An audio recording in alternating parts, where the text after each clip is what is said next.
ने बड़े कमाल की बात की, 100 गुना बढ़ जाती है खूबसूरती महज मुस्कुराने से, लेकिन लोग बाज नहीं आते मुंह फुलाने से। हाँ, मैं राजू गुप्ता एक छोटी सी कहानी कहूँगा। ये कहानी सुमित जी के, जो बर्फ़ की फैक्ट्री में जॉब करते थे, और वो बंदा फ्रीजर वाला जॉब करते थे। तो इनका काम था कि जब भी जाते तो वहाँ जो था ना, गेट पे हमेशा एक गार्ड मिलता। बुजुर्ग से थे, उन्हें हमेशा राम राम कहते, और जब भी निकलते तो राम राम काका कहते, और ये सिलसिला हमेशा चलता। और दोनों को आदत हो चुकी थी कि भैया जब भी वो आते वो राम राम कहते, ये भी राम राम कहते, और जब भी वो आता राम राम काका कहता। तो ये सिलसिला हमेशा चलता। एक दिन क्या था कि दूसरे दिन छुट्टी थी सबकी, तो सब काम फटाफट ख़त्म करके जाने लगे। तो जैसे सुमित जी भी बाहर निकले, अचानक उनको एक काम याद आ गया। वो फिर से वो फ्रीजर में चले गए।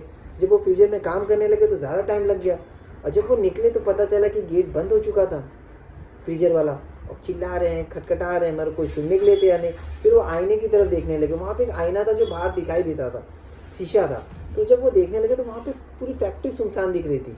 अब उनको समझ आ चुका था कि कोई नहीं आएगा इन्हें बचाने वाले। अब जो भी आएगा कल सुबह आएगा, मगर होगा कैसे, क्या होगा, कैसे बचूंगा। अचानक वहाँ पे ठंड बढ़ने लगी। तो जब ठंड बढ़ने लगी तो उन्हें याद आया कि शायद फ़ोन, तो उनको समझ में आ चुका था फ़ोन तो डेस्क पे रहता है, तो अब कैसे कॉल करूँगा, कैसे संपर्क करूँगा। मगर कुछ भी उनको समझ में आता ना, अचानक भगवान की याद आने लगी। बोला भगवान, मैंने कौन सा गलत काम किया था जो मैं यहाँ पर फंस गया। फिर अचानक बच्चों की याद आने लगी, बीवी की याद आने लगी कि यार ये क्या हो रहा है, अगर मैं नहीं रहूँगा तो कैसे उन सबका होगा। बस अंदर ही अंदर रोने जैसा हो गया, मगर करे तो करे क्या। धीरे धीरे ठंड बढ़ते जाती है, ठुठुर जा रहे थे, एक कोने में जाके बैठे थे, बहुत भगवान को याद कर रहे थे। अचानक से 1 घंटे बाद दरवाज़ा खुलने की आवाज़ आती है, और वही बूढ़े बुजुर्ग वही दिखाई देते। वो आते तुरंत ही, अरे सुमित जी, उनको फटाफट उनको कंबल देते हैं, उठाते हैं, लेके आते हैं, हीटर के पास रख देते हैं। तो हीटर के पास रखते ही बोले अंदर आप कैसे फंस गए। तो बोले अरे मैं एक काम था तो मैं करने लगा, और टाइम पता ही नहीं चला, और जब निकला तब तक बंद हो चुका था।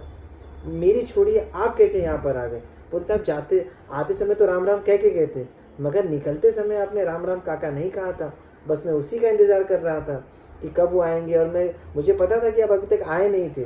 और जब देखा तो डेस्क पे आपकी फ़ोन भी पड़ी थी। मैं ढूंढने लगा, आगे गेट बंद थी, मगर फिर भी मुझे ऐसा लगा कि एक बार खोल के देख लेना चाहिए। तो मुझे देख लिया। बोले काका, आप भी भगवान से कम नहीं थे।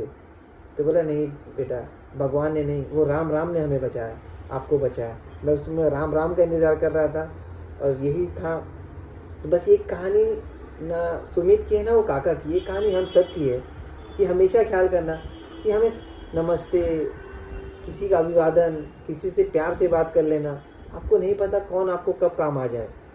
कई बार होता है ना, बहुत छोटे बच्चे होते हैं जो हमसे उम्र में छोटे होते हैं, हमें लगता है हमारे क्या काम आएंगे। आपको नहीं पता कौन क्या काम आ जाए। सबसे अच्छे से बात करिए, व्यवहार रखिए, और ना ज़िंदगी में आपको नहीं पता कौन राम राम करके आपको बचाने आ जाए। बस एक ही बात कहूँगा, ज़िंदगी में बड़ा करना है, बहुत कुछ करना है, और सबका सम्मान करना है। Thank you so much. अपना ख्याल करिए।